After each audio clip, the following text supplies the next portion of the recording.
Tahimik ngayon ang Pilipino. Lalo na yung mga lumalaban sa corruption tulad namin, ano. Nakakapagod na rin, ano. Ayaw ng sambayan ng Pilipino. Hayaan na lang natin maubos ang kaban ng bayan.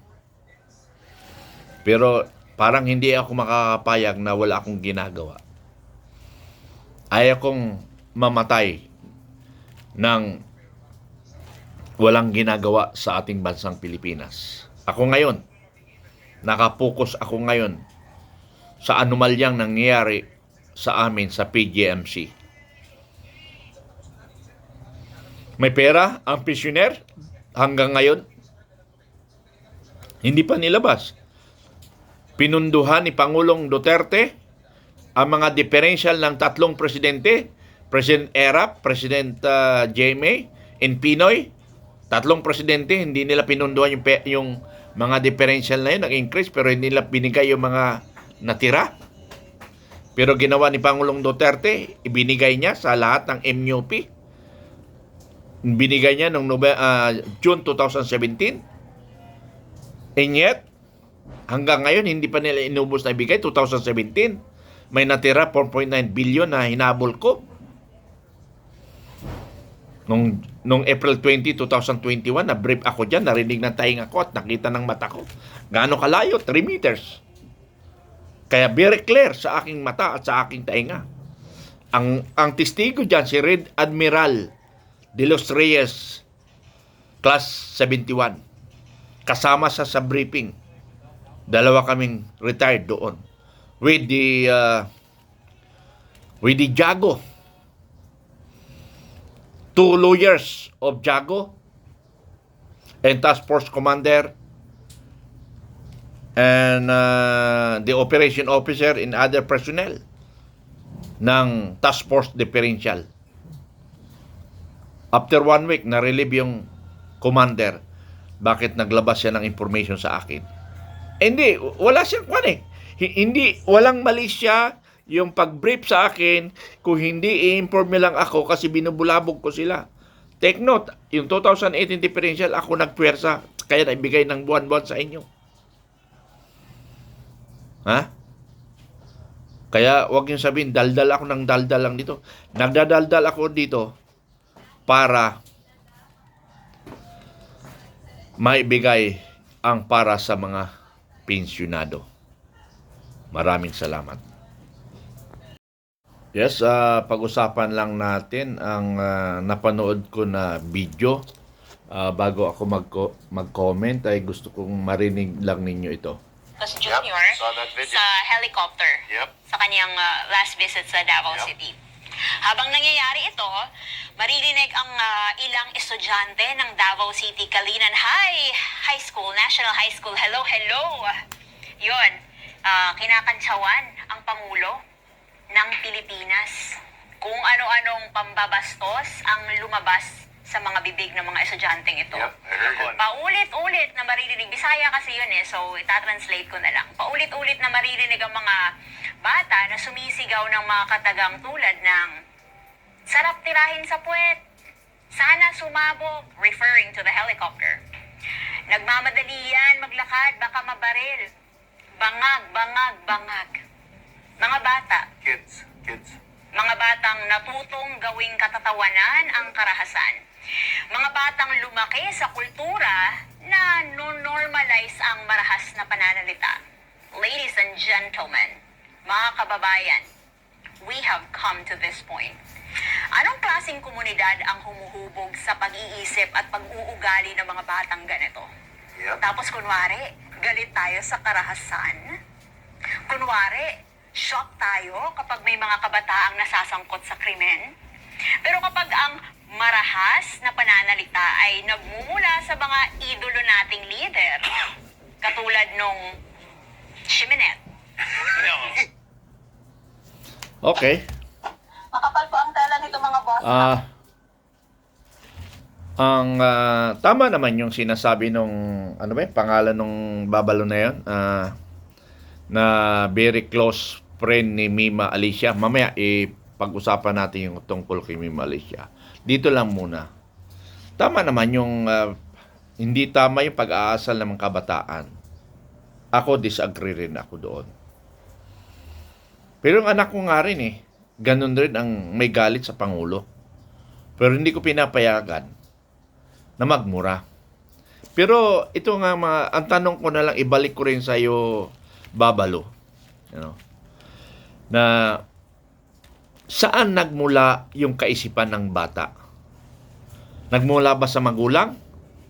O nagmula sa environment? Sa mga nakikita, sa mga nangyayari? So dapat ay iwasan natin para ang bata hindi mamulat sa karahasan. Ngayon ang bansa natin marahas na ngayon Nung naging Pangulo lang si Pangulong Marcos, sa totoo lang, naging magulo ang bansa. Tayong Pilipino sa Pilipino nag-aaway-away nang dahil sa maduming politika.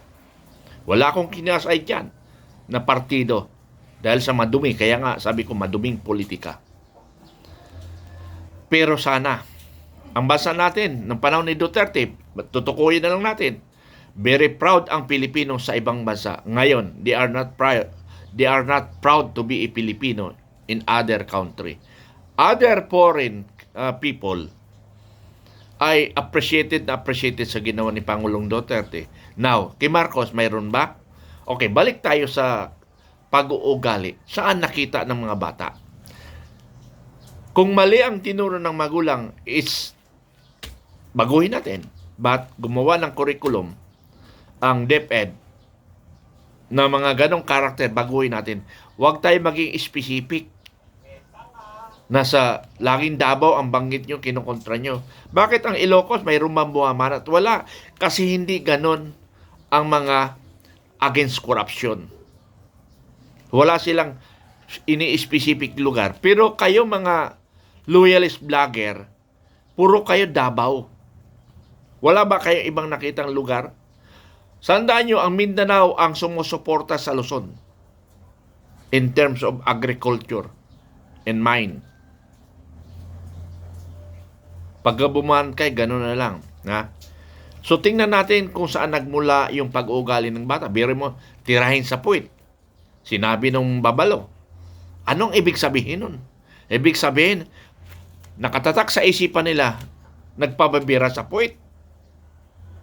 Inulit mo ikaw umulit Tapos sasabihin yung sasabog ganon.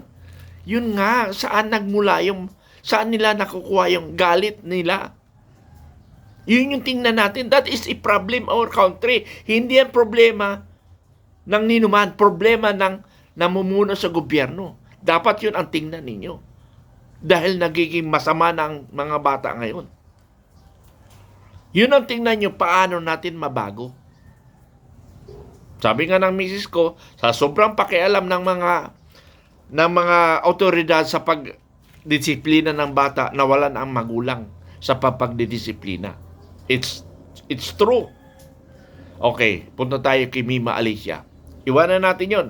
Kasi dapat gumawa ng curriculum yung magulang. Magmula pa lang sa kinder, yun na ituturo. Ganun ang ginagawa sa Japan Kaya tinan mo, may nationalism sila.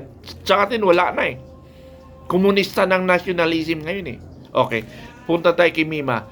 Iyang Babalo na yan yung very close friend ni Mima Alicia Lipata.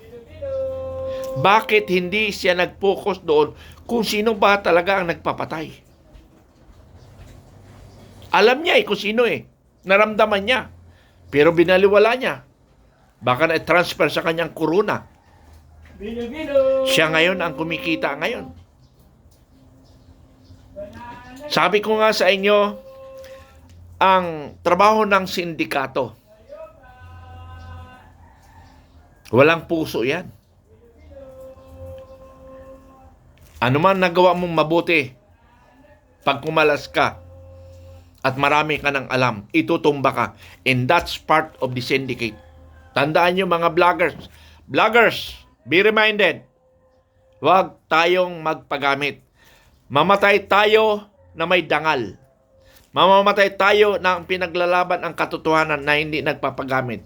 Ikaw, Babalo, nakikita ko sa mukha mo. Nagpa-interview ka pa sa DCMM. Para lang ikaw ay sumikat. For what? For character? Ikaw nga baguhin dapat ng karakter mo eh. Dapat ang ginawa mo pagkasunduin mga Pilipino, hindi pag-away-awayin. Bisaya ka pa naman. Bisaya ka pa naman. Ikaw di same. Kayo mga mystery media. Ang trabaho ng mystery media ay bantayan ang kalokohan ng gobyerno. Mamagitan para pagkasunduin ang Pilipino. Anong ginagawa nyo? Sul-sul dito, sul-sul doon, magkapera, malita. Kaya nga ang bansa natin, dahil dyan sa malita, dahil dyan sa inyo mga mystery media, kayo ang punot dulo ng nagpapakalat ng kamalian na impormasyon. Pag maganda sa site, isang site, bira kayo. Pag maganda dito sa kabila, tinatago nyo. Paano tayo magkakasundong Pilipino? Mystery Media, may araw kayo. Ikaw babalo, ipagtanggol mo ang kaibigan mo.